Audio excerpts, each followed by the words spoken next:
Bentar Pak Oji, tak rekam dulu biar punya dokumentasi. Pak Oji sambil ngecek ya Pak. Nah, Rius Live orang bisa ngobrol kayak gini ya. Anggone WA ya. Sebentar dulu Pak, ini OBS saya belum kebuka. 10 orang menunggu loh. Ya, sebentar sambil menunggu ya para peserta.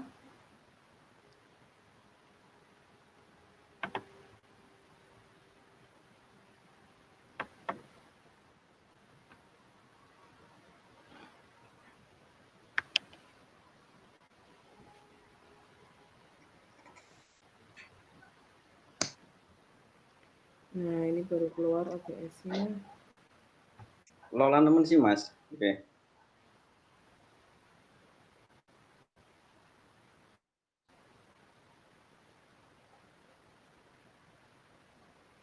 Sini di live-nya sih John.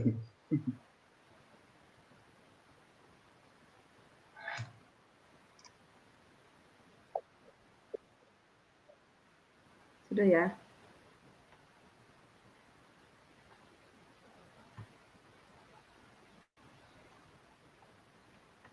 Ya, izin mulai dulu ya Pak Bari dan Pak Arief. Izin Ya. dimulai.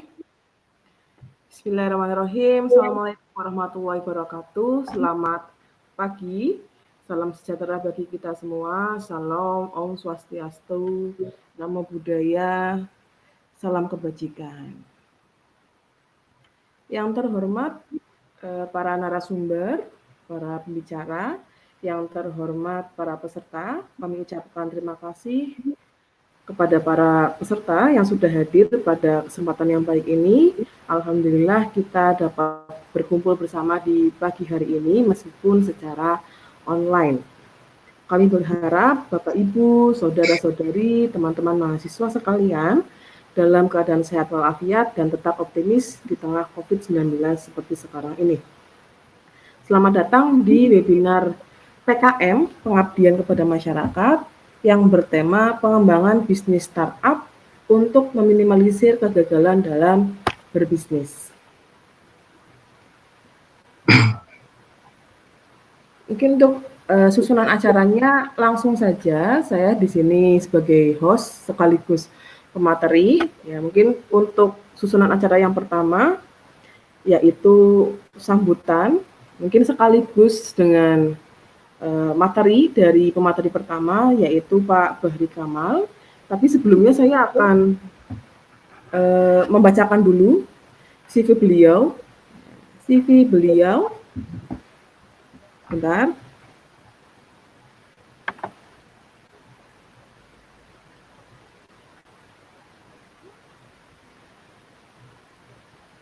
Bentar.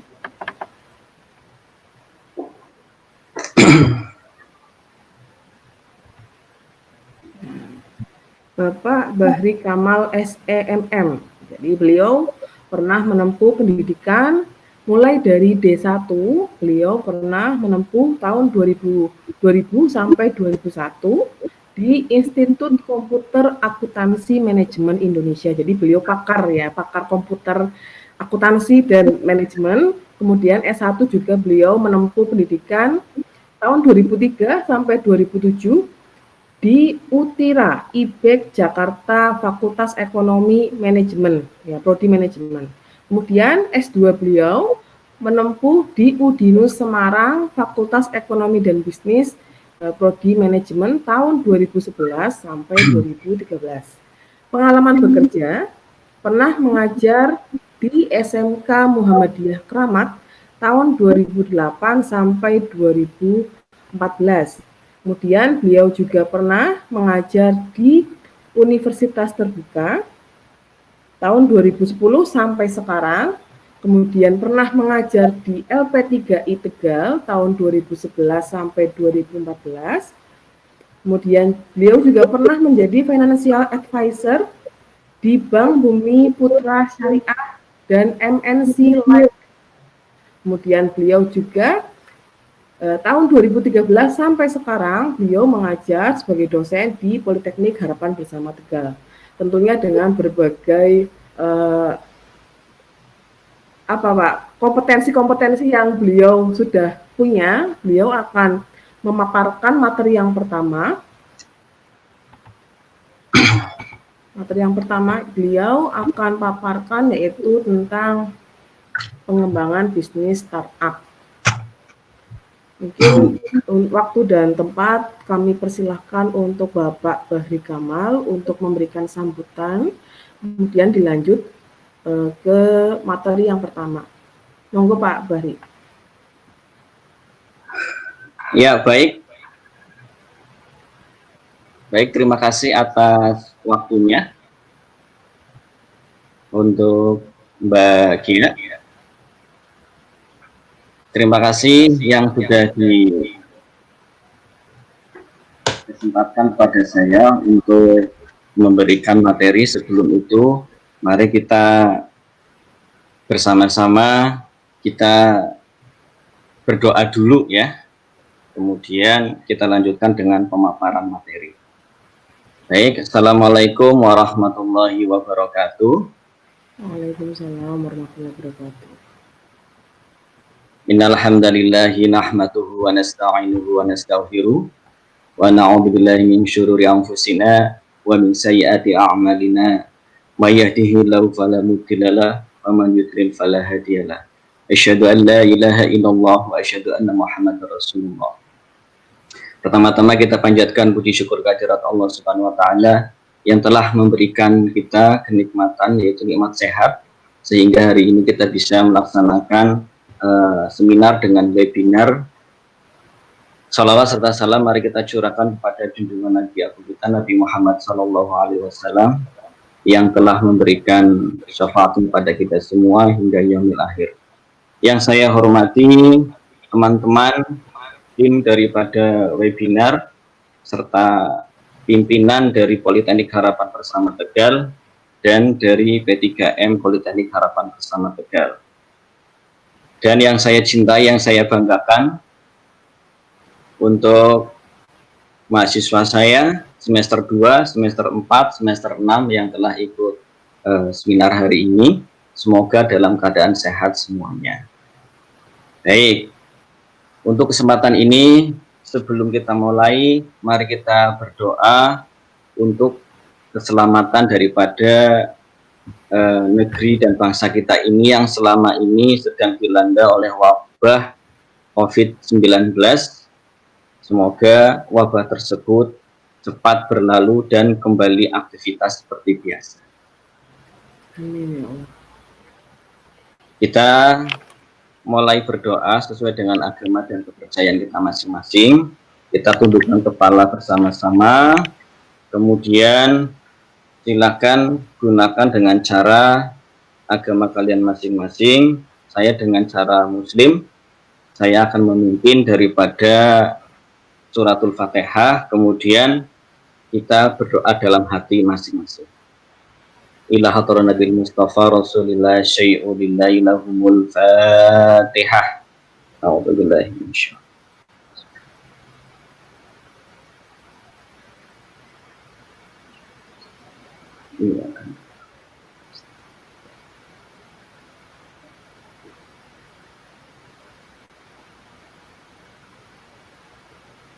Amin amin ya rabbal alamin. Ya, demikian doa yang kalian panjatkan kita semua, semoga Allah mengabulkan doa kita semuanya. Amin ya Allah. Baik. Langsung saja sebelum materi, pengantar dari saya sebagai dosen yang ada di Politeknik Harapan Bersama Tegal. Mungkin sambutan yang pertama atas nama panitia dan semua dari kegiatan ini, mohon maaf apabila ada kesalahan ya. Kemudian yang saya hormati teman-teman yang sudah pada ikut dalam acara ini, banyak sekali. Sebenarnya PKM ini kita tunjukkan untuk mahasiswa kami, tapi kita berbagi untuk masyarakat umum, karena kita harus berbagi ilmu. Kemudian dalam hal ini yang saya tekankan di sini kepada mahasiswa saya yang semester akhir ya, yang sedang menempuh, semoga diberi kelancaran dalam mengerjakan tugas akhirnya. Kemudian dari absen yang masuk ini ada 120 ya. Terima kasih atas partisipasi kalian semua. Ini ada ibu, bapak, dosen juga. Terima kasih dari sahabat-sahabat lama saya. Ini dari Cirebon, Ibu Siti dari Unswagati Cirebon, luar biasa ini. Kemudian ada dari Akbid, nah, ini Akademi Kebidanan Bunga di Kalimantan. Ini ada 3 orang, 3 Kalimantan. Ini sangat luar biasa sekali ya. Ini sampai dengan keluar pulau. Nah, luar biasa. Baik, untuk materi kali ini kita langsung kepada materi tentang startup. Jadi kita harus tahu dulu apa itu startupnya. Nah, mungkin kalian semua di sini sudah tahu ya. Di sini ada, sebentar tak tampilkan dulu.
Baik, saya lanjutkan untuk teman-teman saya dan mahasiswa saya semua yang sudah bergabung ya. Ini tentang pengabdian pada masyarakat kami atas nama tim dari dosen Politeknik Harapan Bersama Tegal membuat sebuah PKM, yaitu tuntutan dari sebuah perguruan tinggi adalah Tridharma perguruan tinggi, yaitu pengabdian kepada masyarakat. Saya dan teman-teman mengambil tema pengembangan bisnis startup untuk meminimalisir kegagalan dalam berbisnis.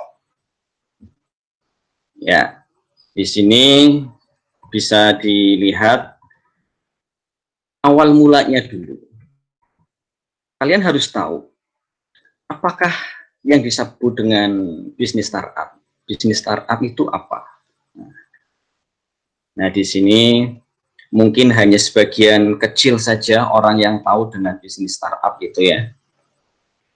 Karena di sini yang namanya kata startup sendiri itu adalah serapan dari bahasa Inggris yang menunjukkan sebuah bisnis yang baru dirintis.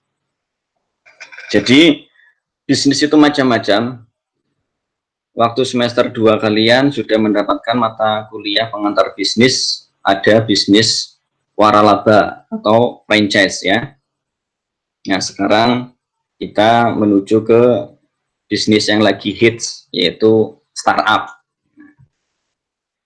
Nah, startup sendiri secara literal adalah rintisan. Jadi yang namanya bisnis startup itu dapat dikatakan sebagai bisnis rintisan yang baru mulai. Ya. Baik. Kemudian bisnis startup ini biasanya mengutamakan ide-ide baru.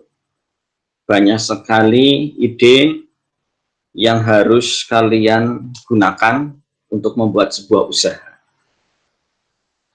Nah, di sini yang namanya ide baru itu harus memberi solusi permasalahan bagi konsumen. Nah, bisnis startup juga biasanya mengandalkan teknologi untuk membantu pertumbuhan bisnisnya. Ini sangat marak sekali sekarang ya, yang namanya bisnis menggunakan teknologi. Maka tidak salah jika sebagian orang memandang bisnis startup itu merupakan bisnis yang bergerak di bidang teknologi. Nanti kita jelaskan semua seperti apa. Kita awal dulu di sini. Ini ada sebuah ide, kemudian ada bisnis plan-nya, kita harus punya rencana, kemudian action ya. Itu adalah sebuah pemikiran untuk memulai sebuah bisnis, apalagi bisnis startup ini yang berbau dengan teknologi.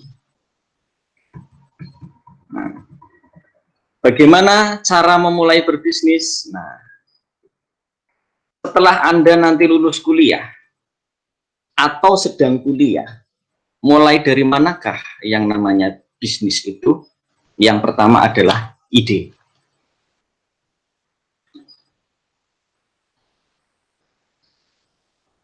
Nah, ide di sini kalian juga harus tahu. Idenya sangat canggih, brilian, beda dengan yang lain. Well, itu benar, oke.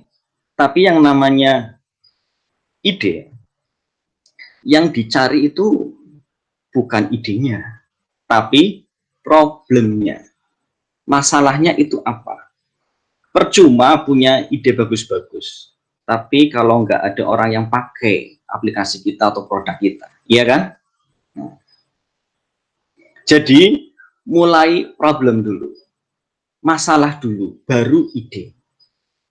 Nah, ini banyak sekali kadang seperti mahasiswa semester akhir tentang membuat judul. Cari dulu problemnya, masalahnya, baru diangkat menjadi judul. Nah, begitu pula yang namanya bisnis. Masalahnya apa dulu, problemnya apa, diangkat menjadi sebuah ide. Contoh, ya, contoh. Dulu di Paris itu ada yang namanya Uber. Nah, itu taksi online ya. Orang itu susah sekali mencari taksi. Sampai dia lari ke pinggir jalan sana mencari taksi. Nah, itu sebuah problem, sebuah masalah. Maka timbul sebuah ide. Kenapa tidak pakai handphone atau aplikasi aja? Tinggal pencet, taksi datang sendiri. Nah, itulah yang namanya bisnis startup. Masalahnya dulu, baru idenya. Sampai sekarang dikembangkan menjadi banyak sekali bisnis online yang berbasis online transportasi. Ada Gojek, ada Grab, di Indonesia sangat luar biasa sekali. Awal mulanya adalah Uber ya. Nah, tak hanya transportasi, pemesanan hotel, nah, menggunakan Traveloka, Trivago, dan lain-lainnya. Sekarang banyak sekali ya, ada yang namanya Red Doors yang diiklankan di marketplace. Jadi kamar-kamar bisa disewakan menjadi sebuah penginapan. Kalian bisa lihat, browsing itu luar biasa sekali sekarang bisnis startup. Kemudian belanja yang berbasis online sekarang, ada Tokopedia, ada Bukalapak, ya, dan lain-lainnya. Nah, tidak hanya itu saja, ada juga yang namanya social impact. Social impact itu apa? Kita berbagi untuk sosial. Contoh, untuk penggalangan dana, itu menggunakan apa aplikasi? Kitabisa.com. Mungkin kalian bisa lihat yang namanya di media sosial. Ada orang minta bantuan dan lainnya. Itu pasti ada di media sosial iklan. Ayo kita bantu. Kitabisa.com di situ. Penggalangan dana. Ini sakit, kemudian kita transfer berapa-berapa itu ada. Ya, itu yang pertama ide. Jadi ingat, startnya problem dulu, baru ide ya. Ini bisa dipahami ya. Oke, yang kedua tim. Ini biasanya tim marketing ya. Kemudian ada tim manajemennya, itu banyak sekali. Anda seorang founder, seorang pendiri, harus mencari tim, harus mencari co-founder yang harus cocok seperti Anda, contohnya itu seperti memilih pacar. Harus cocok. Kalau nggak cocok, ya gak bakalan lama ya. Sama, dalam yang namanya co-founder itu, tim itu kamu harus cocok, cari yang cocok, maka akan bertahan lama. Dalam bisnis itu harus ibaratnya sehidup semati, ngumpul bareng, makan bareng, diskusi bareng untuk memecahkan sebuah problem atau masalah. Gitu ya. Oke, kita lanjut. Nah, di sini yang namanya co-founder atau partner Anda, walaupun pinter, tapi kalau kalian tidak cocok, hatinya nggak cocok, maka bisnis akan susah untuk dijalankan. Jadi nomor satu itu adalah kecocokan dengan orangnya dan kepercayaan. Seperti itu ya. Yang ketiga adalah biaya. Nah, biaya atau dana itu masuk ke dalam investor. Nah, di sini investor dalam bisnis itu pasti butuh pendanaan, butuh biaya. Contoh, dulu yang namanya Instagram, Facebook, untuk bayar servernya itu sangat mahal sekali. Pada saat Facebook lagi hits, maka mereka butuh banyak biaya untuk server. Kalau servernya jelek, lola, pasti banyak orang yang tidak mau pakai. Malas ya kan? Makanya itu pembiayaan pendanaan itu perlu sekali. Nah, jadi yang namanya pendanaan itu harus ketemu orang yang baik. Kamu cari. Anda bisa cari yang namanya pendanaan melalui investor. Bisa yang disebut dengan angel investor, malaikat pemberi dana. Nah, di sini investor pemberi dana itu sebagai apa? Fuelnya, sebagai bahan bakarnya. Tanpa dana nggak mungkin yang namanya bisnis bisa jalan. Tapi biasanya investor itu akan melihat dulu produk Anda, strategi marketing Anda, handal atau tidak, kemudian strategi pasarnya seperti apa, jelas yang seperti apa. Angel investor atau yang disebut dengan pendanaan itu akan menjadi pemegang saham yang paling besar. Karena jika hasil dia untung besar, tapi jika gagal dana akan lenyap. Berikutnya adalah user. Nah, user, customer, konsumen, nah bisa diartikan. Siapa yang mau pakai produk Anda? Siapa yang mau pakai aplikasi Anda? Harus dipikirkan baik-baik. Karena Anda sudah punya ide, sudah punya tim, sudah punya dana, tinggal marketingnya. Bagaimana orang itu menggunakan aplikasi kita. Oke. Ibarat toko, sudah berdiri komplit. Sudah ada barang-barangnya, sudah lengkap. Selanjutnya adalah bagaimana cara mendatangkan customer untuk membeli barang kita. Ya kan? Nah, ini melalui digital marketing yang sekarang kalian pegang itu semua. Gadget. Ini banyak sekali contoh-contoh ya. Bisnis startup Traveloka, Trivago, Bukalapak, Gojek, dan lain-lain. Nah, kemudian kalian harus tahu dulu ada yang namanya keinginan dan kebutuhan. Makanya sebagai user itu akan melihat daripada kebutuhan dia.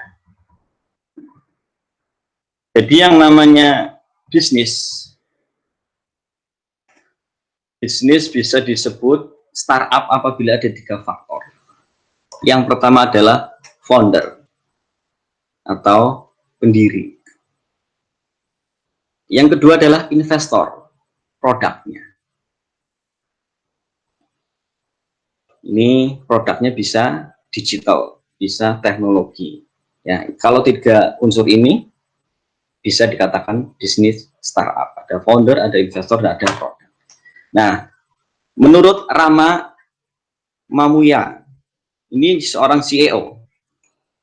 Itu startup di Indonesia digolongkan dalam 3 kelompok, yaitu startup pencipta game. Banyak sekali ya. Yang pertama ini startup sekarang banyak yang menggunakan game, apalagi anak-anak generasi muda luar biasa sekali. Startup aplikasi edukasi.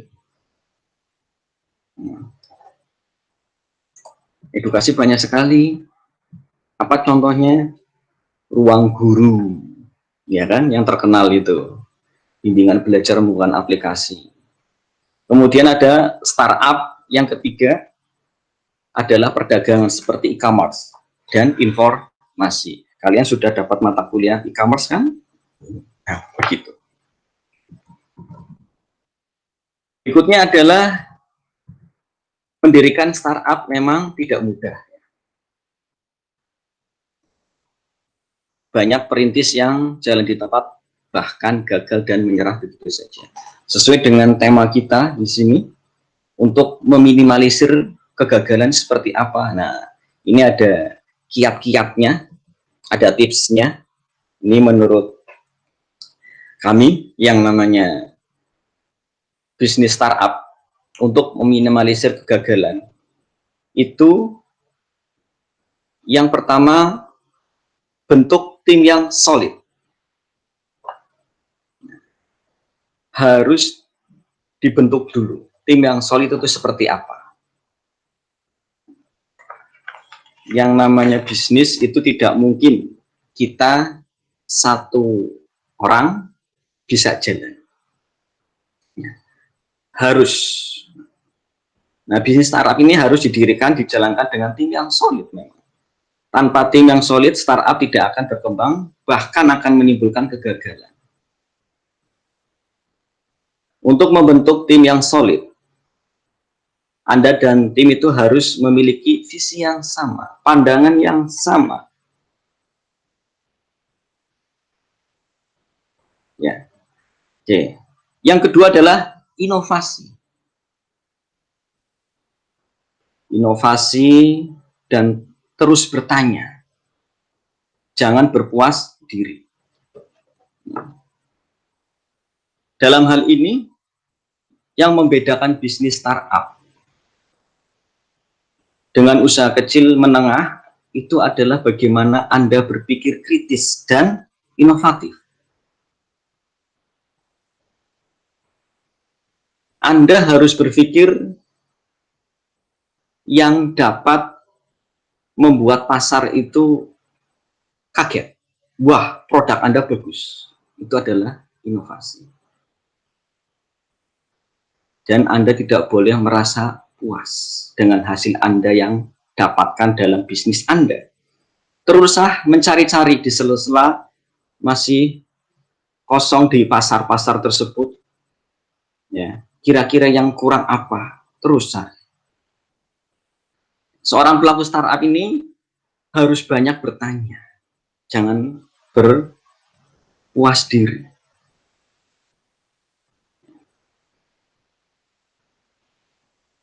Contohnya di sini produk-produk yang lagi hits itu apa yang ada di pasaran. Anda itu bisa melakukan sebuah inovasi. Yang ketiga adalah idealisme. Idealisme yang memang penting, tapi mentor itu lebih penting. Mendirikan bisnis terutama startup tidak semata-mata mengandalkan pengetahuan pribadi dan juga rekan kerja. Anda perlu yang namanya mentor untuk mengenal ekosistem dan juga cara kerja pada bidang bisnis Anda.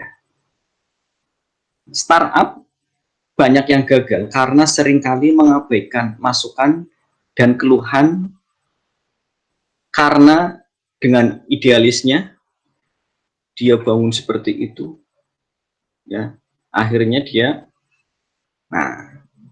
kurang berhasil, gagal dalam bisnis tersebut.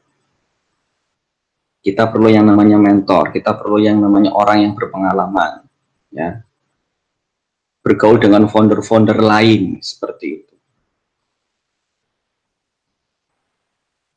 Yang keempat adalah selalu buat roadmap usaha.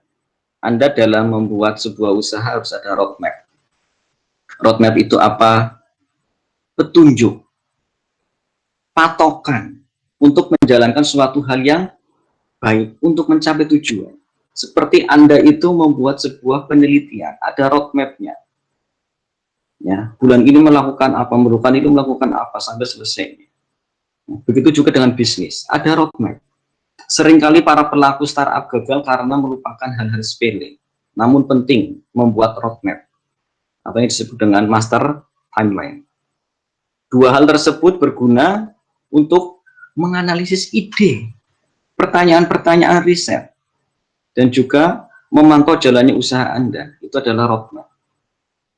Yang kelima adalah mengandalkan digital marketing. Nah, ini sangat penting sekali digital marketing, ya. Startup digital marketing itu seperti dua hal yang tidak bisa dipisahkan. Namun beberapa startup gagal karena terlalu fokus pada memanfaatkan teknologi digital saja dan lupa untuk memanfaatkan untuk pemasarannya seperti apa. Anda dapat mengandalkan media sosial, ya, dengan membangun brand image. Yang namanya digital marketing itu bukan semata-mata hanya pasang iklan tok. Nah, iklan di Facebook.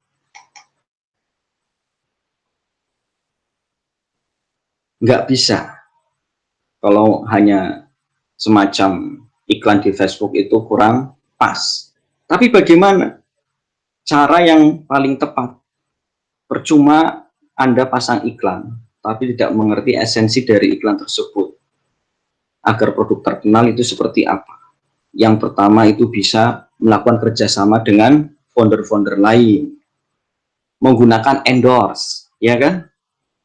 Orang yang terkenal supaya produk kita itu terkenal dan banyak user atau customer bisa melihat produk kita.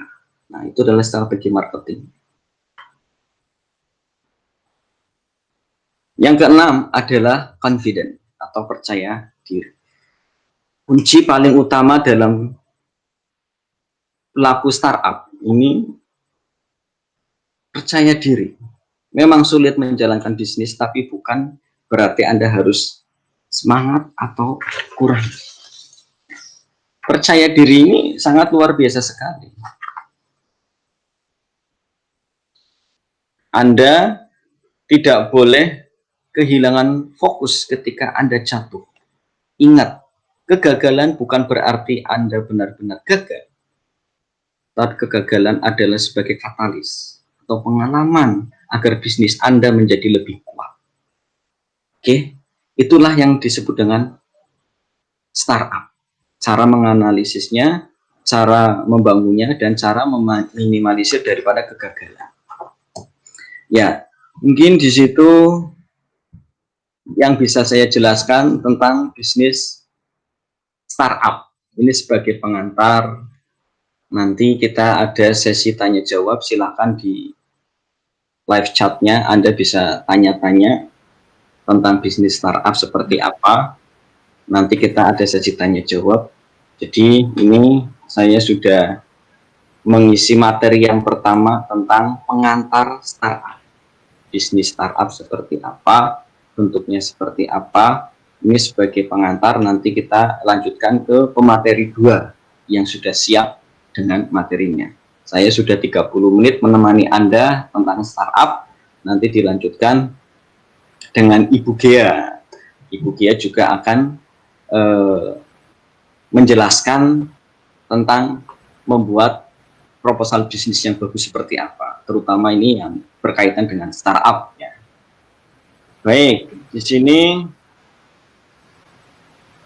saya bacakan untuk pemateri yang kedua. Baik Bapak, terima kasih. Tapi sebelumnya kita review dulu Pak.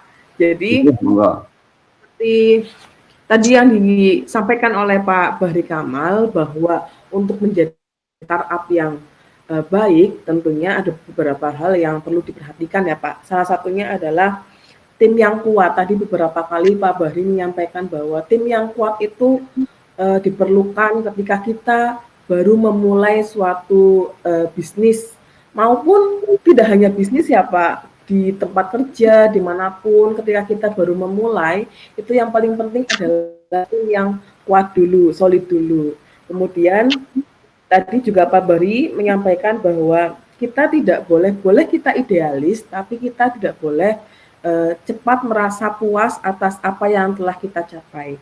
Dan tentunya walaupun kita punya idealis, tapi kita butuh mentor agar supaya kita bisa diingatkan. Karena kan kita tidak semua hal menurut kita baik itu baik ya Pak.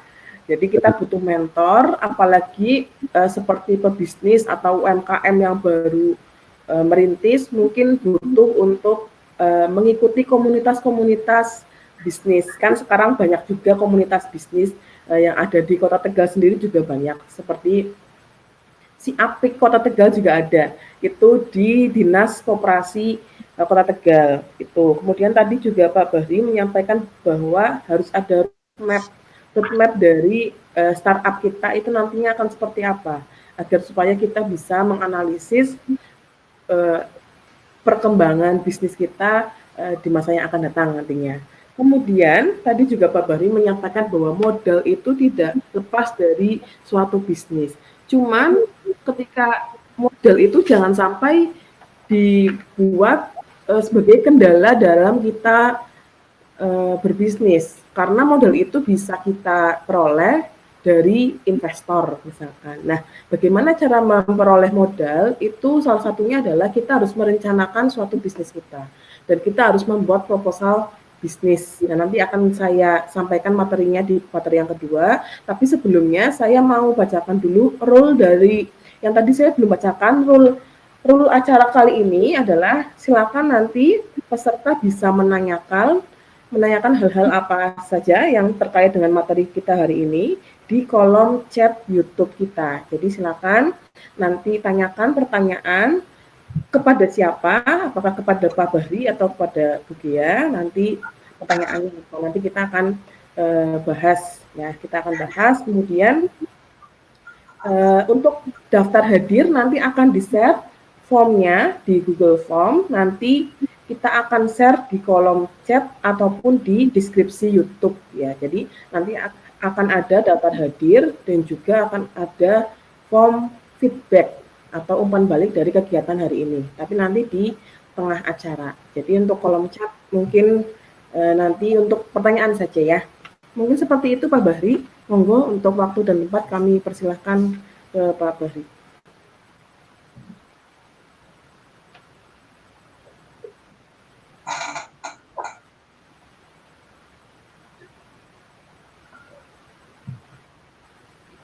Ya. Baik, untuk selanjutnya adalah pemateri kedua. Ini yang akan disampaikan oleh Mbak Ghea, Ibu Ghea Rahmadiana. Di sini Ibu Ghea Dwi Rahmadiana, SEMSI. Beliau dilahirkan pada tanggal 22 Maret 92. Sekarang baru usianya 28 tahun ya, masih muda sekali. Kemudian pendidikan yang pertama S1 di Unsud tahun 2010 sampai 2014 dengan IPK 3,5 lebih. Ini cum laude ya, hampir 4. Itu Pak, tahun Pak, tahun kuliahnya bukan IPK. Kemudian berarti fast track ini, sangat bagus sekali. Ini Bu Ghea lulus dengan cepat 3,5 tahun ya. sudah S1. Kemudian S2-nya Magister Sains Manajemen di Universitas Jenderal Sudirman juga sama ya, 2013 sampai 2015. Pengalaman kerja, dulu pernah kerja di PT BTPN, ya, Bank BTPN Syariah Cabang Sleman, Yogyakarta. Kemudian menjadi tutor Universitas Terbuka, nah, dan PKKBM Sarana Maju Kota Tegal. Dan sekarang 2015 dosen Politeknik Harapan Bersama Tegal sampai dengan sekarang. Nah, ini kalau lihat biodatanya sangat luar biasa sekali ya, masih muda, pengalamannya sudah banyak ya. Terima kasih, waktu dan tempat kami persilakan kepada Ibu Gea untuk menyampaikan materi yang kedua. Terima kasih, monggo. Ya, terima kasih Pak Bahri, tapi saya masih bimbingannya Pak Bahri, jadi saya masih jauh di bawah Pak Bahri. Tentunya Pak Bahri lebih seni dibandingkan saya gitu ya Pak Bahri. Tapi terima kasih atas kesempatannya pada hari ini. Di kesempatan yang baik ini, sebelumnya saya mau menyapa dulu teman saya ya Pak Bahri, teman kita semua, Ibu Siti Nurhadiati dari Universitas Gunung Jati, Cirebon. Selamat pagi Bu Siti. Kemudian saya juga mau menyapa teman saya dari UMKM Kota Tegal juga, Ibu Marsinia Rahmi. Selamat pagi. Kemudian saya juga mau menyapa mahasiswa saya yang dari Politeknik Harapan Bersama. Saya mengajar di Prodi Sarjana Terapan Akuntansi Sektor Publik. Jadi selamat pagi, selamat datang untuk mahasiswa saya di Prodi ASP. Kemudian juga saya mengajar di Prodi D3 Akuntansi juga. Selamat pagi untuk mahasiswa saya kelas 4G dan 4F ya. Selamat pagi, selamat menyaksikan kegiatan kita pada pagi hari ini. Semoga ada manfaat yang bisa diambil dari kegiatan kita pada pagi hari ini. Oke, kita mungkin langsung saja masuk ke materi. Saya akan share materinya.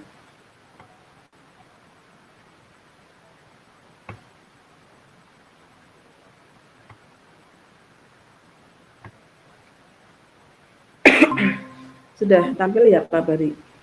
Ya, sudah. Oke, baik.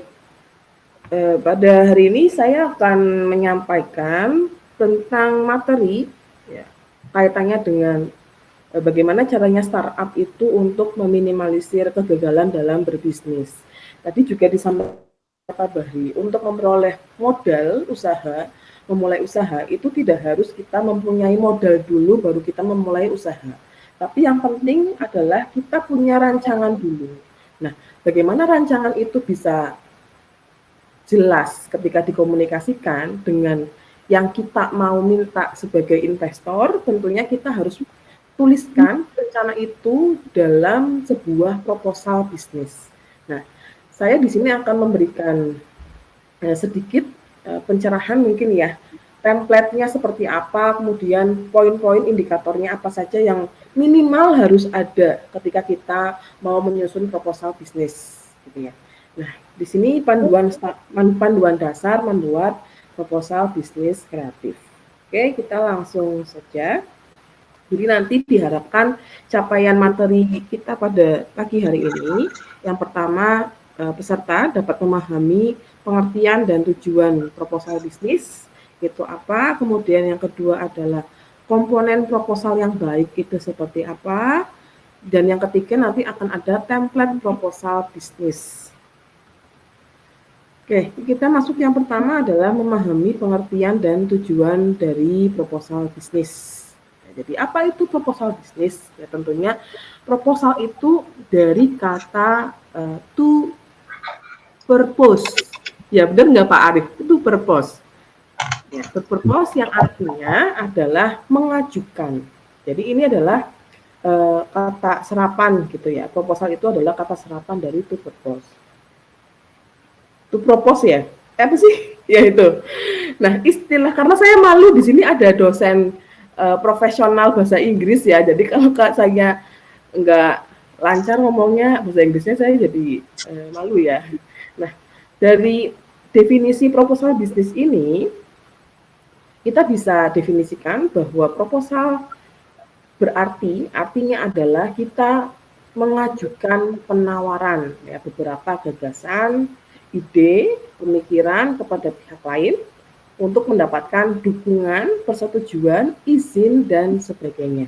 Jadi yang penting di sini kita punya gagasan, kita punya ide dan pemikiran-pemikiran, kreativitas yang di dalamnya ada inovasi tentunya, agar supaya yang mau kita ajak kerjasama ya, itu mengizinkan, mendukung dan menyetujui atas ide-ide kita. Itu proposal.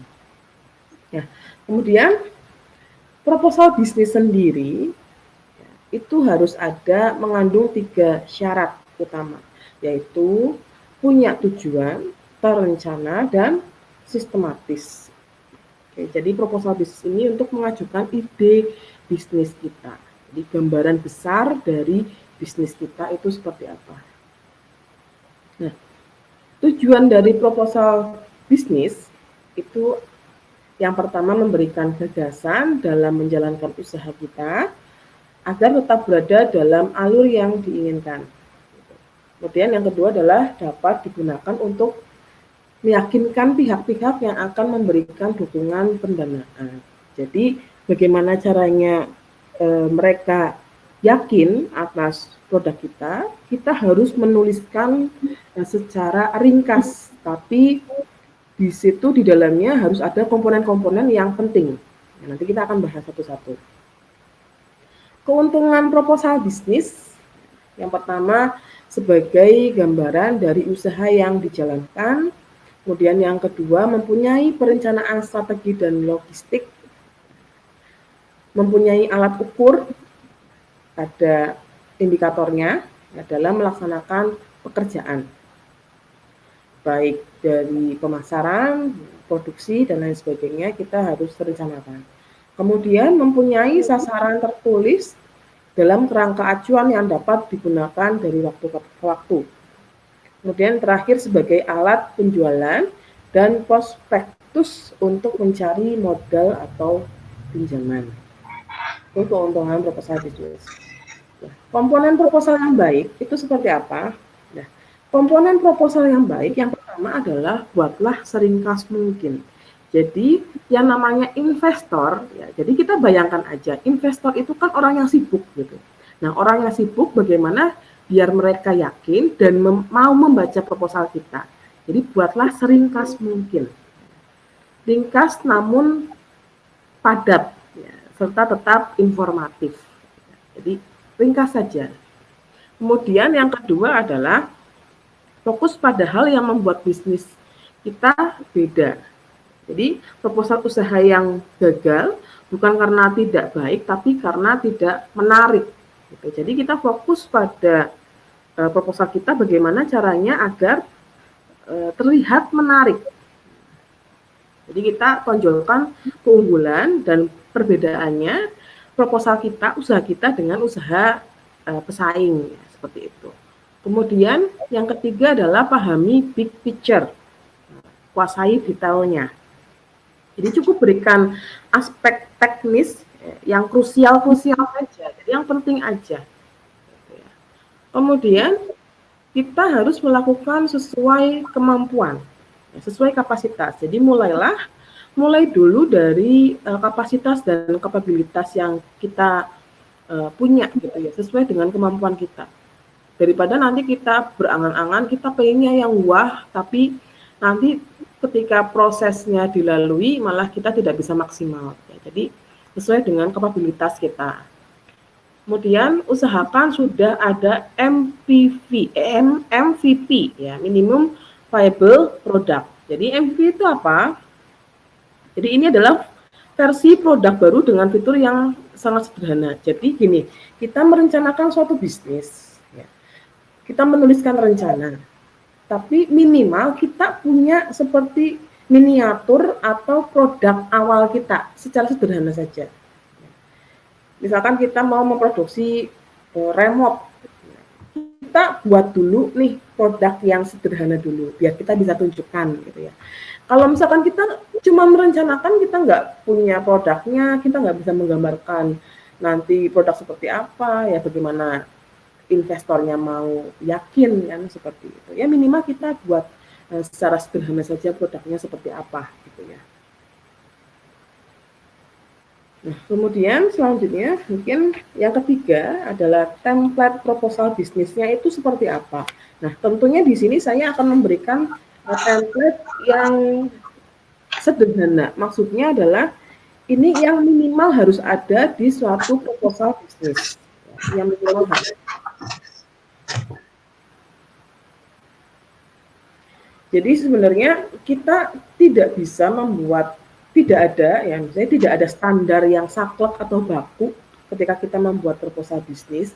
Cuma minimal kita harus tahu komponen-komponen yang harus ada ketika kita membuat proposal bisnis, gitu ya. Nah, nanti saya akan berikan contoh dari proposal. Ada tiga proposal yang nanti saya akan share. Mungkin nanti saya akan share di Google Drive saja ya, nanti dibantu Pak Arif. Jadi ada 3 proposal. Yang pertama rencana bisnis ekspor. Ya, mungkin ekspor itu yang sudah kelasnya sudah bukan individu lagi ya, karena itu melibatkan yang lebih luas lagi gitu ya. Kemudian ada proposal produk usaha kreatif, ada proposal rancangan bisnis properti. Jadi ada 3 proposal, contoh proposal nanti akan saya share. Dan materi ini juga saya akan share. Kemudian saya di sini akan menjelaskan yang dasar-dasarnya saja. Nah, yang pertama yang harus kita susun ketika kita membuat proposal bisnis adalah cover depannya. Tadi bahwa proposal itu yang penting menarik dulu. Kita kan lihat menarik itu ya pasti tentunya pertama dari covernya dulu. Nah, kalau covernya tidak menarik, ya yang mau baca juga kurang tertarik gitu ya. Jadi pertama adalah perhatikan cover depan. Nah, harus ada gambar, desain yang menarik, logonya bagus gitu ya. Dan informatif.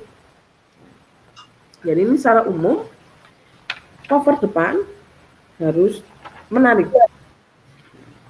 Jadi cover depan itu mewakili karakter dari usaha kita. Nanti cover depan itu bisa mencerminkan usaha kita itu nantinya akan seperti apa. Desain itu juga kan menentukan personality dari ownernya itu seperti apa gitu. Itu juga penting dan harus diperhatikan. Nah, logo juga. Logo itu gunanya adalah mempermudah dan membedakan usaha kita dengan usaha pesaing. Jadi kalau misalkan kita startup gitu ya sudah punya logo, wah, artinya berarti sudah siap ketika nanti bisnis itu akan terjun dan bahkan akan berkembang nantinya. Kemudian informatif. Jadi cover depan itu harus ada nama, alamat, kontak nomor. Gunanya untuk apa ya? Gunanya adalah ketika proposal itu sudah masuk ke investor, ya ketika mau diterima gitu ya, itu ada kontak yang bisa dihubungi. Nah, tentunya sebenarnya proposal ini tidak hanya untuk kita mencari modal gitu ya ke investor, tapi untuk kelas mahasiswa itu sering ada banyak kompetisi untuk membuat proposal bisnis. Jadi kalian mahasiswa yang semester 2, semester 4, jadi silakan mulai sekarang kalian persiapkan minimal kalian punya proposal bisnis dan banyak kompetisi gitu ya. Kemarin terakhir itu kompetisi dari Pemda Kabupaten Tegal di situ. Nah, kalau kita nggak mempersiapkan, ketika ada informasi seperti itu, kita tidak bisa langsung action gitu ya. Jadi persiapkan sekarang. Persiapkan proposal bisnis dan itu hadiahnya juga lumayan gitu ya. Itu untuk bisa membantu kalian dan bisa untuk membuat kalian lebih semangat lagi ya ketika dalam berbisnis. Nah, kenapa sih kita harus berbisnis gitu ya? Karena kan memang di tantangan global saat ini gitu ya, dengan banyak punya universitas, perguruan tinggi, sekolah gitu ya, dengan banyaknya alumni, itu sebenarnya perusahaan itu tidak bisa menyerap seluruh alumni gitu ya. Jadi oleh karena itu kalian juga harus punya kreativitas untuk membuat suatu ide bisnis seperti apa. Nah, jadi saya harapkan nantinya kalian bisa mandiri, tidak harus kalian bekerja dengan orang lain, tapi tentunya kalian bisa membuka peluang usaha lapangan pekerjaan untuk orang lain juga, seperti itu. Kemudian selanjutnya adalah pendahuluan. Nah, di dalam suatu proposal bisnis, pendahuluan yang pertama itu minimal harus ada sejarah berdirinya usaha. Ya, jadi berdiri apa cukup kuat secara pengalaman gitu. Jadi yang membaca itu lihat bahwa oh ternyata sejarah berdirinya usaha itu cukup kuat, cukup pengalaman gitu. Ataupun dibutuhkan oleh dibutuhkan nantinya gitu ya. Kemudian selain sejarah ada juga visi dan misi usaha. Jadi kalian juga sudah tahu ya bedanya visi dan misi. Kalau visi berarti cita-cita yang ingin dicapai nantinya akan seperti apa. Kalau misi adalah bagaimana caranya kita untuk mencapai visi tersebut. Nah, jadi visi misi juga kalian punya. Nah, kemudian aspek pemasaran. Nah, jadi setelah kita pendahuluan, kita harus uraikan aspek pemasarannya. Nah, aspek pemasaran seperti apa? Nah, detail dari pemasaran saya juga sudah upload video saya di YouTube channel saya. Jadi silakan barangkali mau belajar lebih dalam tentang pemasaran itu seperti apa, silakan kunjungi YouTube channel saya gitu ya. Nah, aspek pemasaran di sini yang pertama adalah ada gambaran umum pasar. Jadi STP. Jadi segmen pasar, target pasar, positioning kita ya. Jadi segmen pasar berarti ya gambaran umum dari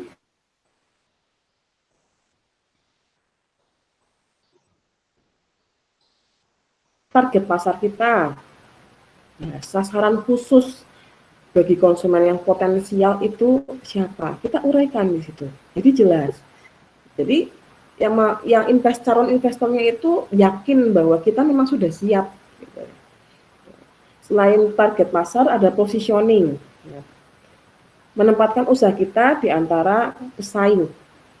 Itu positioning. Nanti kalian bisa lihat lagi di YouTube channel saya. Kemudian yang kedua ada permintaan, demand. Ya, jadi ada perkiraan atau prediksi jumlah permintaan konsumen terhadap produk. Caranya gimana? Ya bisa dengan cara riset, misalkan mini riset. Misalkan. Jadi kita bisa perkirakan. Dengan kita menentukan segmentasi, target, kita kan bisa kerucutkan lagi. Oh kira-kira misalkan dalam setahun, nah ini kaitannya juga dengan anggaran ya. Ini juga ada mata kuliah anggaran perusahaan, mahasiswa D3 akuntansi juga. Jadi ini permintaan, ini proyeksi kira-kira nantinya akan berapa yang berminat dengan produk kita. Jadi peramalan penjualan proyeksi itu bisa ditentukan dengan cara ya tadi ya. Sorry, ini gerak sendiri.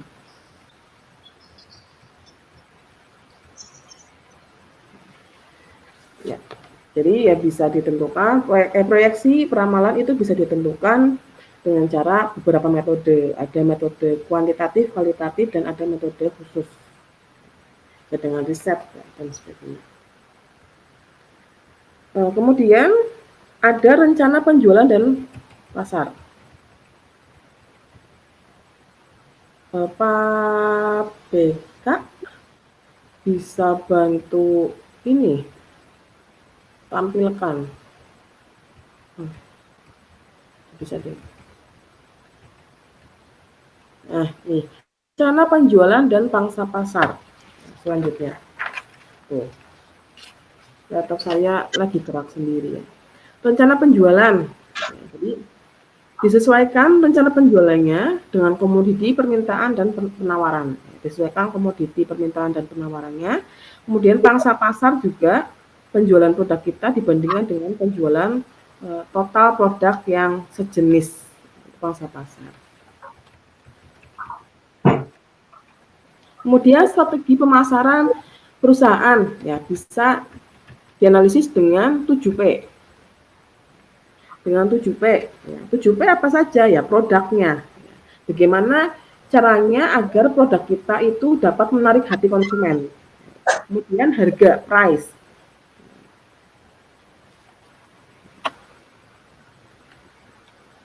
Jadi ya dianalisis dengan 7P. Yang pertama produk, ya, bagaimana agar menarik. Kemudian yang kedua adalah price, harganya.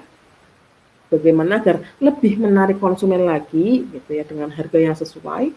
Kemudian yang ketiga adalah promotionnya, ya, bagaimana produk kita dapat dikenal oleh calon konsumen kita. Nah, promosi juga ada beberapa cara, bisa dengan cara advertising, ya, iklan, melalui beberapa media sosial, ya, dan media cetak misalkan.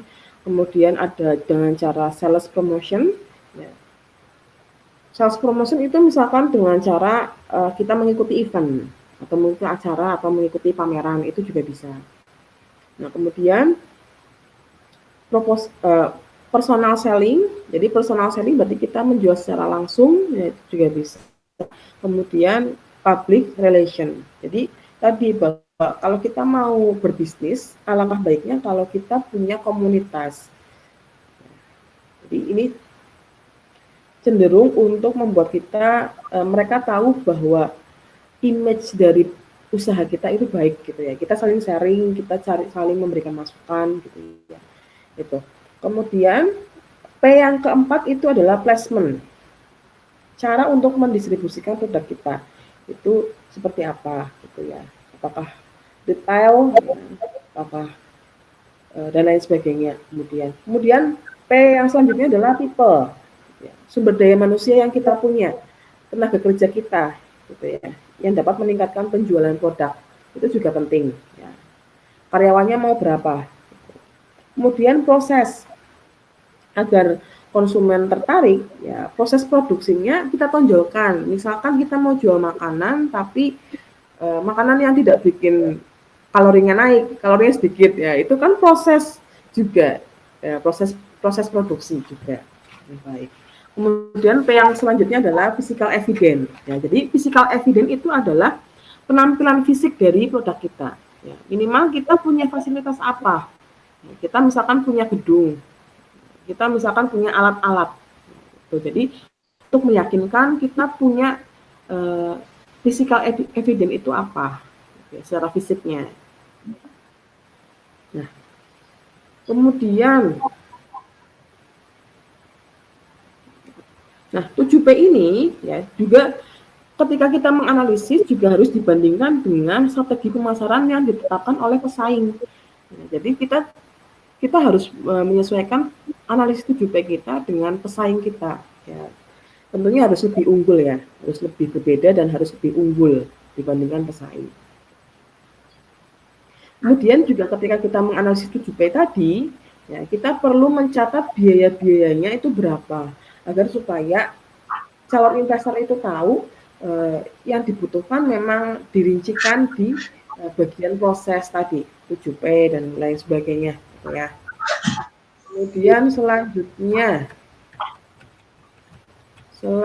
ada aspek organisasi dan manajemen. Nah, aspek organisasi dan manajemen ini juga perlu dituliskan. Aspek pertama adalah aspek organisasi. Jadi dari nama perusahaan, nama pemilik, nama kantor, bentuk badan hukum, struktur organisasi, jabatan, jumlah staf itu dituliskan ya di situ. Kemudian gerak-gerak lagi ya. Perizinan. Nah, perizinan ini juga ada biayanya tentunya ya. Biayanya itu juga nggak murah. Apalagi kalau misalkan perizinan juga kalau ada yang mau ya ini berapa ya kalau perizinan juga kalian barangkali mau tahu detailnya juga sudah saya share di YouTube channel saya tentang perizinan usaha. Nah di situ ada beberapa perizinan ya, seperti misalkan BPOM kalau kita memproduksi obat ya atau dan sebagainya. Kemudian ada logo halal MUI ya kalau kita mau memproduksi suatu produk makanan atau obat juga gitu. Kemudian ada juga PIRT, yaitu bagi UMKM kecil, ya. Itu juga ada perizinan. Nah, perizinan ini minimal sih sebenarnya kalau ini usaha, ada yang tidak berbadan hukum, ada yang berbadan hukum. Kalau yang tidak berbadan hukum, itu ya minimal izin dengan RT RW itu sudah cukup. Ya. Kita punya usaha kemudian izin RT RW, kecamatan, kelurahan, kecamatan itu sudah cukup. Tapi ada juga yang lebih aman, perizinan usaha adalah perizinan yang berbadan hukum. Seperti tadi PIRT gitu ya, ada situ, ada akta pendirian dan sebagainya. Nah, itu perizinan. Kemudian kegiatan praoperasi dan jadwal pelaksanaan. Jadi kegiatan sebelum usaha kita dimulai itu apa dijabarkan. Kemudian jadwal pelaksanaan, roadmap. Nah, tadi yang disampaikan oleh Pak Bari, roadmap usaha kita itu seperti apa. Ini juga dituliskan di proposal bisnis kita. Gitu ya. Jadi kegiatan, jadwal pelaksanaan di periode tertentu gitu ya, itu juga dituliskan. Kemudian di aspek organisasi juga ada inventaris kantor ya, jika ada inventarisnya apa dituliskan. Inventaris yang dibutuhkan apa dituliskan beserta biaya-biayanya gitu ya. Kemudian suplai kantornya apa. Itu. Oke, lagi di sini. Setelah aspek organisasi dan manajemen ada aspek produksi. Nah, aspek produksi yang pertama produk tentunya ya. Nah, tadi sudah dijabarkan Bu produknya di 7P ya, tapi di aspek produksi ini produknya harus kita jabarkan lebih detail lagi, lebih spesifik lagi. Kita yang mau ditonjolkan itu apa sih produknya gitu ya. Ada dimensi produk, ada manfaat dari produk itu. Jadi sifat, ciri produk kita itu seperti apa dituliskan semuanya. Nah, jadi yang perlu kita tahu manfaat produk itu ada beberapa ya. Manfaat misalkan saya contohkan manfaat produk ada 5 ya. Yang pertama manfaat inti atau core benefit. Jadi manfaat inti misalkan HP ya. Manfaat inti dari HP adalah yang pertama adalah pemenuhan terhadap kebutuhan utama konsumen. Jadi kebutuhan untuk berbicara jarak jauh. Itu adalah manfaat utama dari HP. Nah, naik lagi tingkatannya adalah manfaat dasar untuk memecahkan masalah atau kebutuhan utama. Jadi HP itu gunanya untuk telepon. Manfaat yang lebih tinggi lagi adalah manfaat yang diharapkan, expected benefit gitu ya. Jadi manfaat yang diharapkan adalah lebih dari sekedar pemenuhan kebutuhan dasar tadi, tidak hanya untuk telepon. Ya, tapi telepon itu bisa dibawa ke mana-mana. Kemudian naik lagi tingkatannya, manfaat di atas harapan yang tadi. Jadi lebih dari yang diharapkan oleh konsumen. Bahwa telepon itu tidak hanya bisa dibawa kemana-mana, tapi bisa untuk SMS, WA. Ada lagi manfaat yang lebih tinggi lagi yaitu manfaat potensial. Jadi dapat diberikan lebih dari sekedar harapan dari konsumen. Ya, jadi contohnya tadi, kalau HP bisa untuk WA, tapi ini lebih dari itu. HP bisa buat center, ya, bisa buat foto, ya, bisa buat live YouTube, ya, itu juga manfaat yang bisa diterima oleh calon konsumen kita. Nantinya seperti apa, itu juga dirincikan. Selain produk, mohon maaf ya, di sini ada ya teknisnya laptop saya agak error gitu ya. Kemudian yang kedua adalah kegunaan atau fungsi produk. Kegunaan atau fungsi produk itu ya dijabarkan. Jadi produk konsumsi kah atau produk industri kah, nah, itu dijabarkan jenis-jenis produknya. Kemudian proses produksi. Proses produksi itu tahapan-tahapannya itu apa dituliskan. Ya, untuk menghasilkan produk yang unggul, ya, apa saja? Dibikin diagram alur, dibikin skema dengan keterangan deskriptifnya itu seperti apa. Itu proses produksinya dijabarkan. Kemudian kapasitas produksinya. Nah, kapasitas produksi disesuaikan dengan apa? Disesuaikan dengan mesin-mesin yang kita punya, dengan bahan baku, dengan supplier. Ketika bahan baku itu tidak ada, bagaimana caranya? Itu kita sudah punya alternatif masalahnya. Nah, jadi ketika bahan baku kita itu tidak ada, supplier yang lain kira-kira bisa nggak untuk pengadaan, untuk mengadakan apa namanya tadi persediaan barang. Gitu. Kemudian tanah dan bangunan. Tanah dan bangunan juga dituliskan di situ.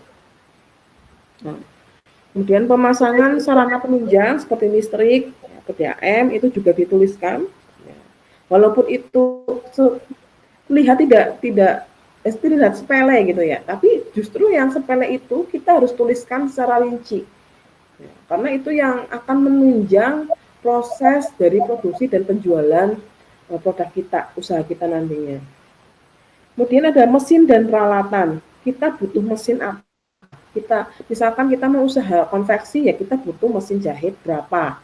Ketika kita mau memproduksi 1000 unit, kita butuh mesinnya berapa untuk waktu periode berapa. Dan mesin itu juga punya umur ekonomisnya. Itu juga dijabarkan. Umur ekonomisnya untuk berapa tahun. Gitu. Untuk biaya servis dari mesin itu juga harus dirincikan. Belibet ya, iya tapi kan itu memang kita harus pikirkan dari mulai yang terkecil. Kemudian bahan baku dan bahan pembantu. Biaya overhead pabrik, ya, bahan pembantu itu apa saja. Kemudian tenaga produksi, ya kaitannya dengan tenaga kerja langsung. Jadi tenaga kerja langsung itu adalah tenaga langsung yang berkaitan dengan proses produksinya. Kita juga tentukan DLC, DLH gitu ya. Jadi standar perhitungan jamnya untuk masing-masing tenaga kerja, standar biaya untuk tenaga kerjanya itu berapa kita harus tentukan. Untuk menentukan itu juga sudah saya share di YouTube channel saya. Sekalian promosi YouTube channel saya, jadi silakan juga subscribe juga ya. Kemudian biaya umum usaha atau pabrik, ya biaya sarana dan prasarana tadi ya. Gitu. Kemudian selain aspek produksi tadi, ada juga aspek keuangan. Nah, aspek keuangan, ini yang terakhir ya. Aspek keuangan, pertama mulai dari strategi sumber pendanaan usaha. Jadi seperti ini, kita mau menghubungi investor, calon investor kita. Kita tawarkan rancangan proposal bisnis kita. Tapi kan sumber dana jangan sampai kita hanya bergantung pada satu investor itu. Gitu. Jadi kita rincikan di situ bahwa memang misalkan kita mau mengajukan ke Pak Bahri nih. Nah, Pak Bahri adalah calon investor utama. Ya, tuliskan di situ bahwa Pak Bahri adalah investor utama. Kita butuh dana sekian. Nanti di bawahnya juga dari Pak Arif kita butuh dana sekian. Itu juga harus dituliskan sumber dananya. Kemudian misalkan kita butuh dari bank sekian, butuh dari koperasi sekian, lembaga lain misalkan itu. Ya, seperti itu juga harus dituliskan. Kemudian proyeksi keuangan. Nah, proyeksi keuangan di sini kita bisa untuk memperlihatkan potensi dana yang dimiliki.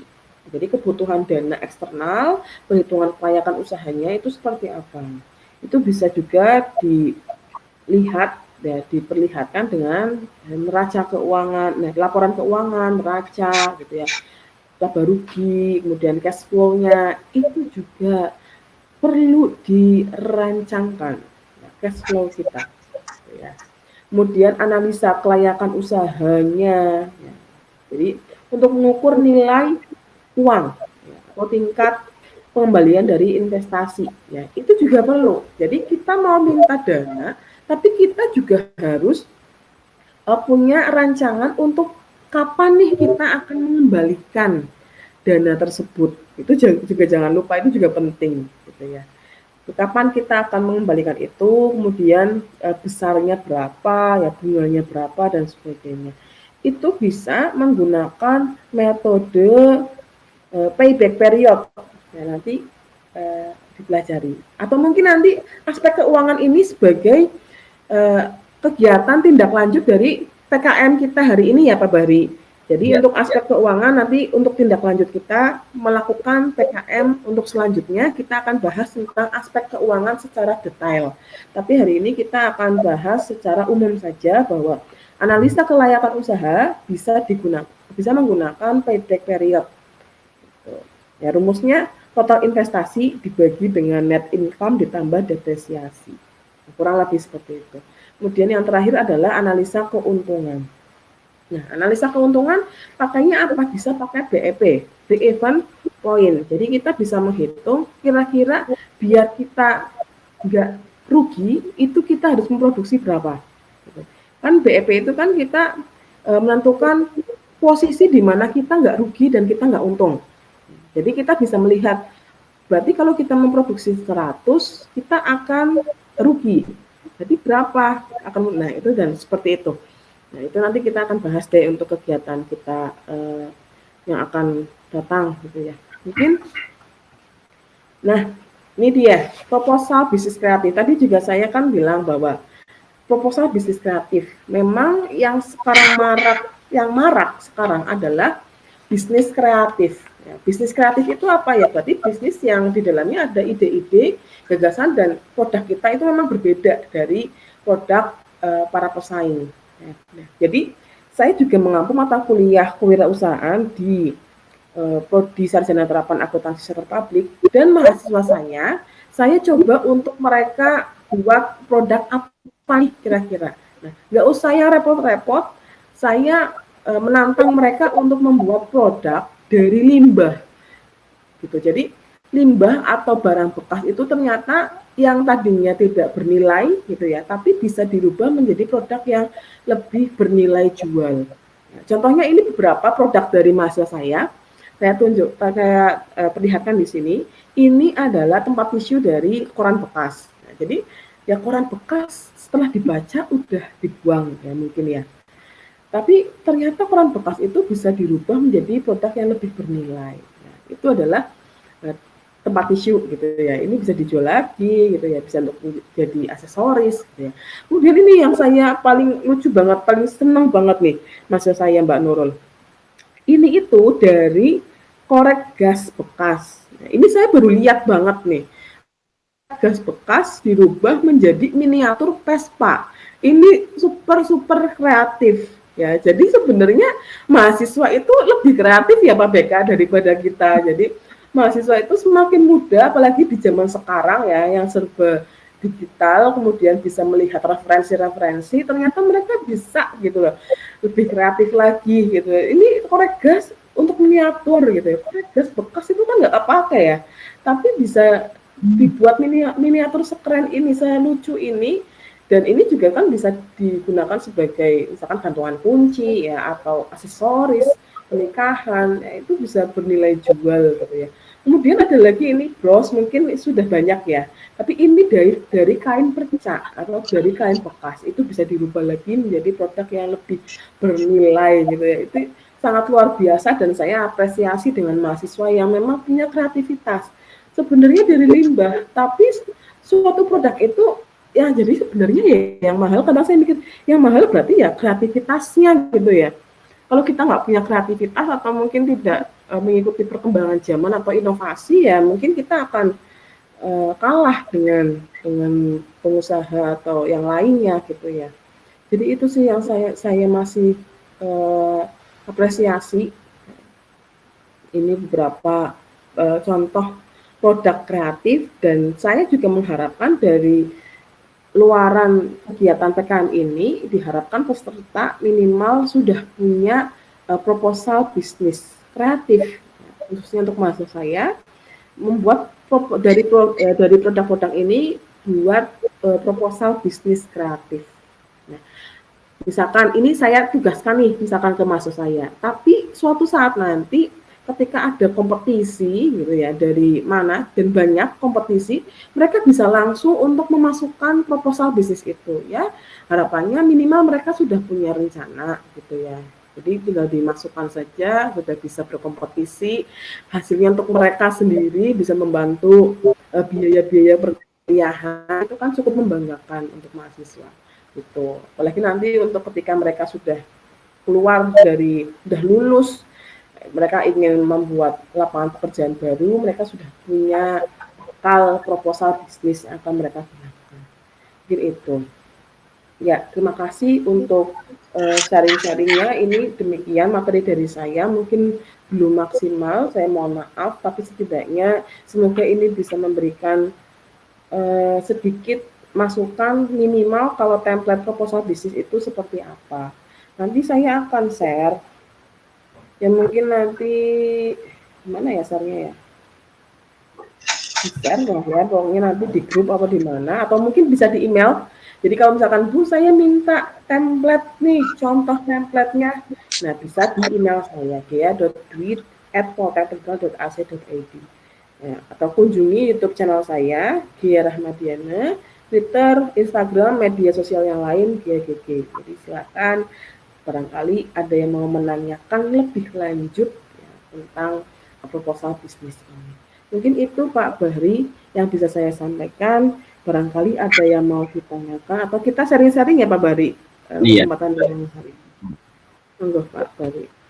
Ya, terima kasih kepada Ibu Gia Rahmadiana yang telah memaparkan sebuah pengetahuan yang sangat luar biasa sekali, yaitu cara membuat proposal bisnis yang baik ya. Saya tidak bisa mereview semuanya karena nanti Anda semua akan diberi materi oleh dia. Jadi yang saya garis bawahi adalah cara membuat proposal yang baik itu yang pertama adalah covernya dulu, depannya dulu menarik. Kalau orang lihat covernya bagus, menarik, sesuai dengan karakter, ya itu sangat luar biasa sekali. Proposal Anda itu mudah-mudahan bisa goal, ya. Banyak untuk apa diajukan ke tadi lomba kompetisi ya. Ini banyak sekali. Nah, baik, ini tinggal karena sudah selesai semua pemateri 1 dan pemateri 2, saya akan membacakan dari chat yang sudah masuk untuk diri saya ya. Nanti Ibu Gia membacakan sendiri seperti apa. Ini ada yang bertanya, apa sih perbedaan startup, bisnis startup dengan bisnis yang biasa? Nah, ini yang membedakan, ini menurut saya, bisnis startup itu bisnis yang growth-nya itu beda banget, lebih bagus. Kalau bisnis tradisional itu growth-nya antara 20-30% per tahun itu udah bagus lah. Tapi kalau startup itu seperti hockey stakes-nya, di mana growth-nya itu langsung naik sampai ratusan ribuan persen. Just contoh tadi kemarin ya, aplikasi-aplikasi Gojek pertama seperti itu. Ketika dikenal masyarakat, just naik, laku sekali. Itulah bisnis startup. Itu yang membedakan di situ. Ya. Karena yang namanya bisnis startup itu tergantung momentum, lagi rame-ramenya seperti apa. Karena dari sisi user, dari sisi revenue-nya bisa meningkat sangat cepat, seperti itu. Itu yang membedakan. Itu pertanyaan yang pertama yang sudah masuk di chat saya. Kemudian ada pertanyaan lagi tentang startup yang baik, yang bagaimana Pak? Oke. Bisnis startup yang baik ini ada prosesnya, ada proses validasinya ya. Anda punya ide, punya asumsi, ya, punya gagasan, itu baik, bagus, tapi harus validasi dulu ide Anda. Dengan apa? Nah, jangan-jangan bisnis Anda, ide Anda itu hanya asumsi saja, idenya bagus, tapi customer atau user nggak akan pakai, ya. Nah, cara validasinya gimana? Nah, dengan cara riset pasar, bikin prototipe-nya dulu, ya. Bener nggak sih solusi mereka itu dibutuhkan? Seperti itu ya, itu yang membedakan. Dan yang membedakan lagi adalah di sini sebuah need, kebutuhan dari customer ya. Kita rasakan dulu keluhan dari customer seperti apa, kita masukkan ya, itu beda sekali. Nah, itu yang membedakan, yang baik itu bagaimana. Nah, seorang investor, startup yang baik itu seorang investor di sini akan melihat kalau perusahaan umum itu bisa dilihat dari segi return on equity-nya baik ya. Ada juga return on asetnya baik, marginnya baik. Nah, itu perusahaan secara umum. Nah, ini adalah sebuah keputusan untuk membuat sebuah startup yang baik seperti apa. Nah, kalau melihat pertumbuhan startup, itu pertumbuhan atau track growth-nya itu sangat bagus sekali. Value-nya itu juga bagus. Produk aplikasinya dipakai terus secara continue. Itu yang disebut dengan startup yang baik. Ya, ini segala sesuatu yang namanya bisnis, usaha apapun, itu biasanya dilihat dari kekuatan marketingnya. Ada yang bilang itu, this very wonderful and men usually have idea. Seorang marketing itu dia sangat luar biasa sekali. Biasanya ide-ide gilanya itu ada. Ya. Jadi dalam hal ini kalian itu nanti bisa akan membedakan bisnis startup yang baik seperti apa tadi ya. Seperti itu perbedaan bisnis startup dengan bisnis biasa seperti apa. Oke, terima kasih atas 2 pertanyaan yang sudah masuk. Semoga bisa bermanfaat. Mungkin sudah selesai untuk saya. Sekarang tinggal Ibu Gea. Monggo, barangkali ada tambahan untuk proposal bisnis atau membacakannya. Monggo. Ya, baik Pak. Saya sih bisa untuk membaca di sini sih ya.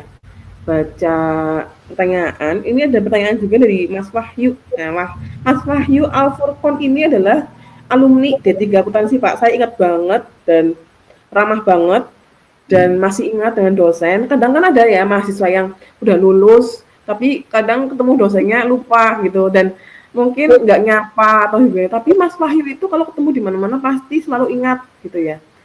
Mas Wahyu Alfurqon di sini juga bertanya nih kepada Bapak Ibu, berarti nggak cuma saya Pak BK. Tapi juga.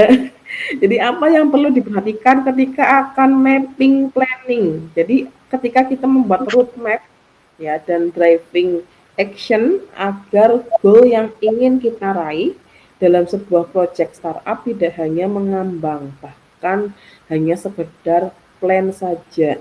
Mungkin itu pertanyaan saya lihat sih yaitu.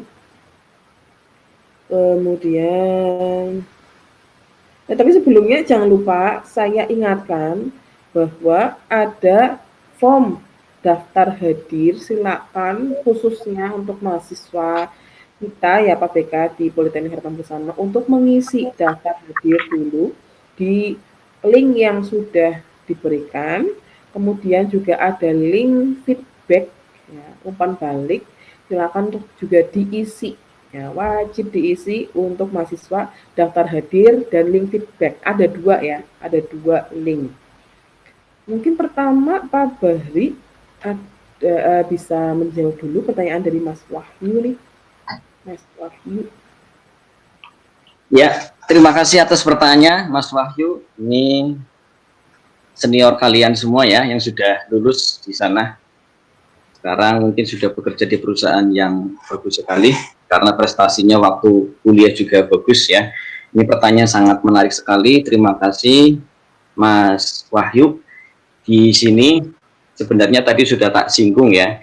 Bagaimana yang namanya sebuah bisnis startup itu tidak hanya sebuah project saja ya, tidak hanya sebuah plan saja, tapi actionnya itu seperti apa. Nah, ini biasanya mahasiswa yang baru lulus atau sudah lulus 2 tahun kerja, setelah bekerja itu bosan di perusahaan, akhirnya dia kembali ke kampung halaman untuk memulai sebuah bisnis usaha. Apakah bisnis tradisional, apakah bisnis startup. Nah, di sini tadi pertanyaan Mas Furqan itu tentang bisnis startup tidak hanya angan-angan saja, tidak hanya plan saja, tapi actionnya seperti apa. Ini harusnya tidak hanya diri kita, ya Mas. Anda itu harus cari yang namanya founder, pendiri yang namanya startup atau bisnis yang berbau digital. Sebenarnya yang namanya startup itu tidak hanya aplikasi aja. Anda membuat biro jasa statistik SPSS itu berhubungan dengan teknologi jasa. Nah, itu bisa disebut dengan startup bisnis. Nah, mau yang dipakai itu siapa? Usernya banyak atau tidak? Customernya banyak? Oh, banyak. Para mahasiswa yang mau belajar tentang SPSS itu bisnis startup. Nah, pengennya yang bagaimana? Harus cari foundernya, pendiri dulu yang sudah berdiri. Belajar, kita harus punya mentor. Kemudian yang kedua adalah pendanaan. Ini yang sangat krusial sekali. Carilah investor yang baik. Yang saya jelaskan tadi sebagai angel investor, malaikat pemberi dana. Kalau ketemu pas bagus, Anda adalah hoki. Seperti itu. Ya, jadi dalam hal ini adalah bisnis startup adalah keyakinan Anda, keteguhan Anda, cari yang namanya relasi, cari mentor, cari founder yang sudah berpengalaman. Kalau kita selama ini menghayal, andaikan saya punya usaha itu, andaikan saya punya usaha ini, itu mandek di plan saja. Karena tidak ada yang memotivasi kita, nggak ada yang mengajari kita. Tapi kalau kita belajar, itu pasti bisa akan terwujud. Itu solusinya. Begitu kira-kira Mas Furqan, mungkin akan ditambahkan oleh Ibu Gaya. Monggo, terima kasih. Ya, terima kasih Pak Bahri. Jadi sebenarnya roadmap itu ketika kita membuat mapping planning itu sebenarnya ya kita harus tahu dulu menguasai big picture dari bisnis kita. Kita nantinya mau seperti apa gitu ya.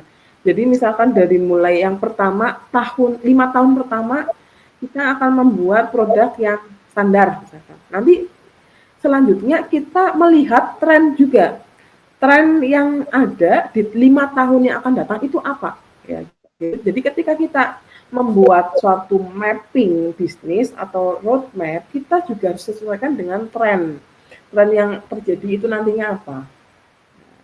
Ya, walaupun mungkin memang tren itu tidak sesuai dengan ekspektasi kita, ya namanya juga kita merencanakan ya, pasti ada risiko-risiko yang akan dihadapi gitu ya. Tapi setidaknya kita melihat dari tren yang akan terjadi itu nantinya akan seperti apa, dan kita harus menguasai betul-betul big picture dari usaha kita gitu.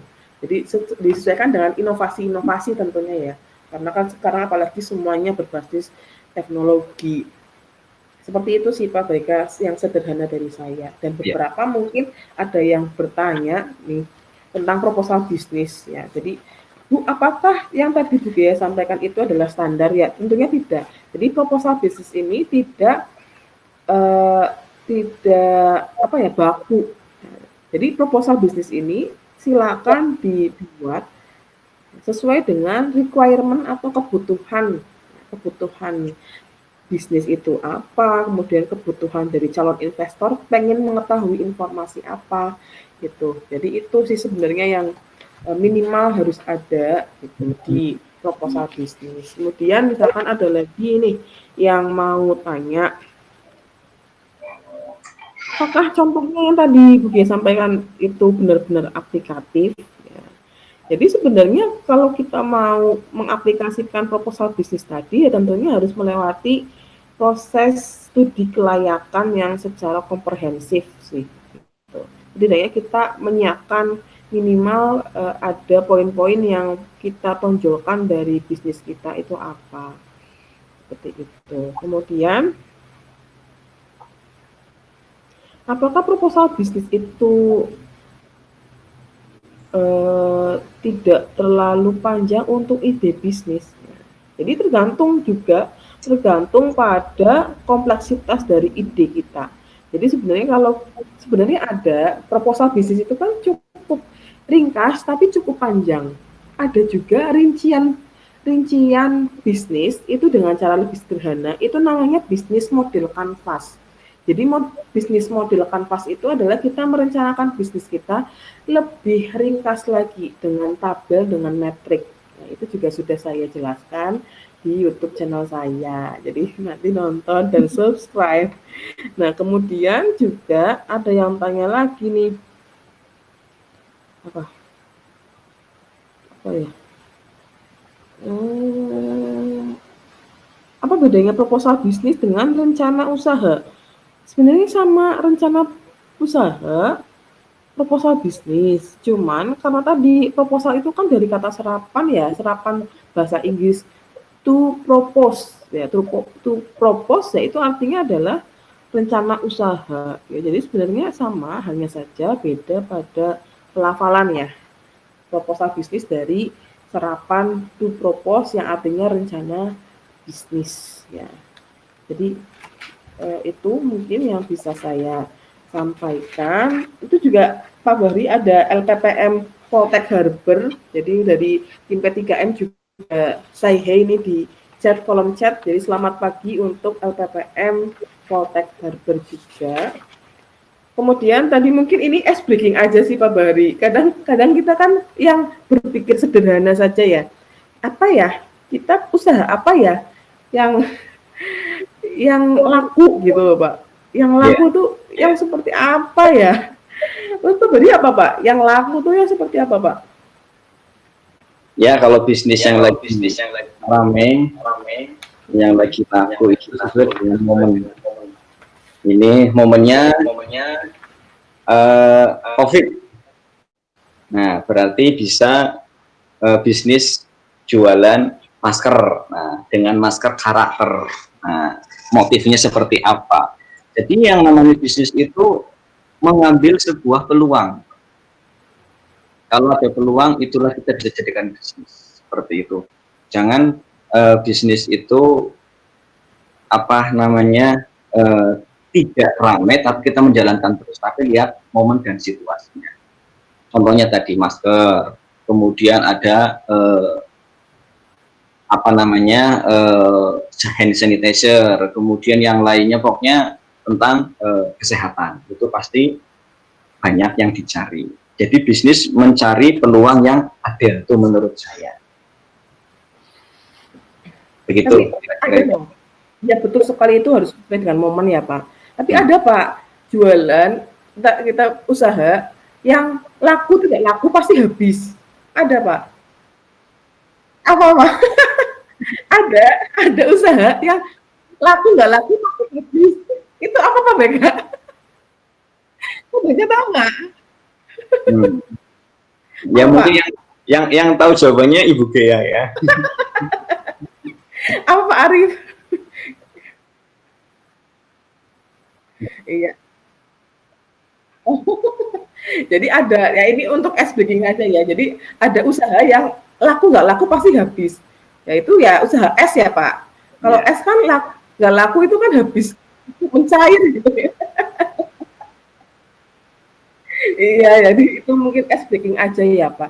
Sama ini mungkin ini Pak, sebenarnya kita bisa Pak untuk meningkatkan nilai jual suatu produk. Misalkan Aqua, ini tapi saya contohnya ini ya, galon saya nih. Contohnya Aqua, ketika Aqua dijual botol, itu kan paling di warung itu harganya 3.000. Ya. Bisa harganya 50.000 dengan cara apa?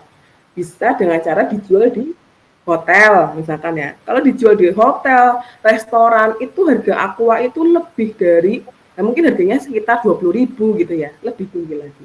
Tapi bisa Pak, Aqua itu dijual dengan harga jutaan. Pak Beri tahu nggak caranya gimana? Caranya adalah air Aqua itu dikasih mitos airnya dicemplung oleh ponari misalkan. Itu kan bisa untuk meningkatkan nilai jual juga ya Pak Beri. Jadi mengenai itu untuk ice breaking aja untuk hari ini. Jadi sebenarnya ya sepintar-pintarnya kita punya ide, kreativitas, inovasi itu penting penting sekali ya Pak Bahri apalagi untuk startup kali ini. Dan juga untuk proposal bisnis tentunya juga perlu ada modifikasi ya sesuai dengan sektor bisnis yang perlu diajukan itu seperti apa. Jadi modifikasi itu juga perlu. Apa Pak Ari biasanya amati, tiru, modifikasi ATM itu? Ya, mungkin itu ya Pak Bahri. Pertanyaan juga sudah dijawab. Ya, kita sudah sampai di akhir acara. Mungkin sebelumnya ada closing statement dari Pak Bahri untuk peserta kita pada hari ini. Ya, terima kasih untuk penutup atau closing statement dari saya. Nanti yang menutup acara Ibu Gea ya, saya hanya menyimpulkan saja bahwa PKM hari ini kita melakukan adalah pengetahuan dulu tentang bisnis startup, cara meminimalisir kegagalannya seperti apa, kemudian cara membuat proposal yang baik seperti apa, karena ada kaitannya antara proposal bisnis dengan menjalankan sebuah bisnis startup seperti itu.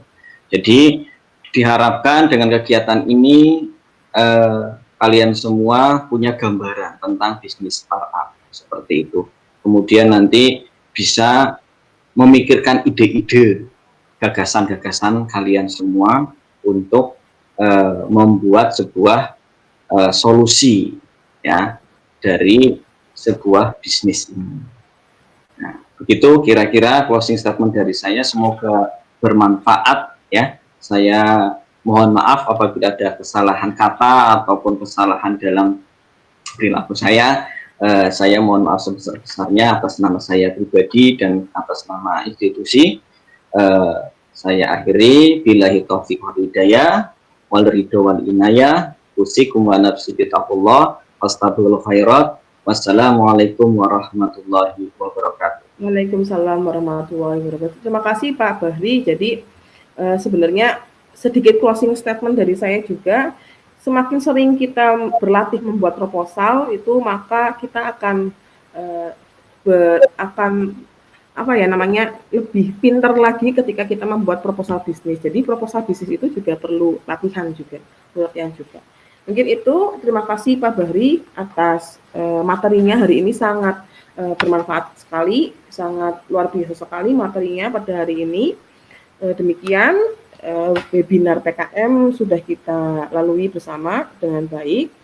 Saya mewakili panitia mengucapkan banyak terima kasih atas atensi dari saudara-saudari, Bapak Ibu sekalian, dan mohon maaf apabila ada kehilafan, kesalahan, baik yang disengaja maupun tidak disengaja. Jadi semoga webinar PKM kali ini dapat memberikan referensi jadi bagi Bapak Ibu, semoga lebih bermanfaat, ada manfaatnya.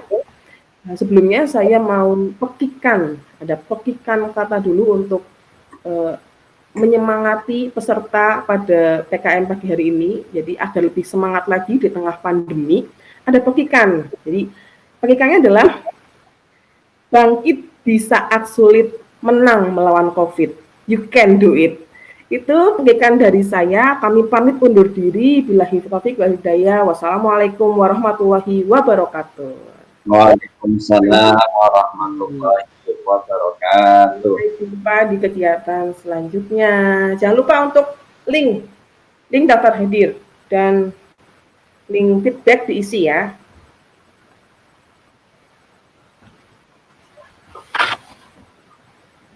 Udah Pak Arif.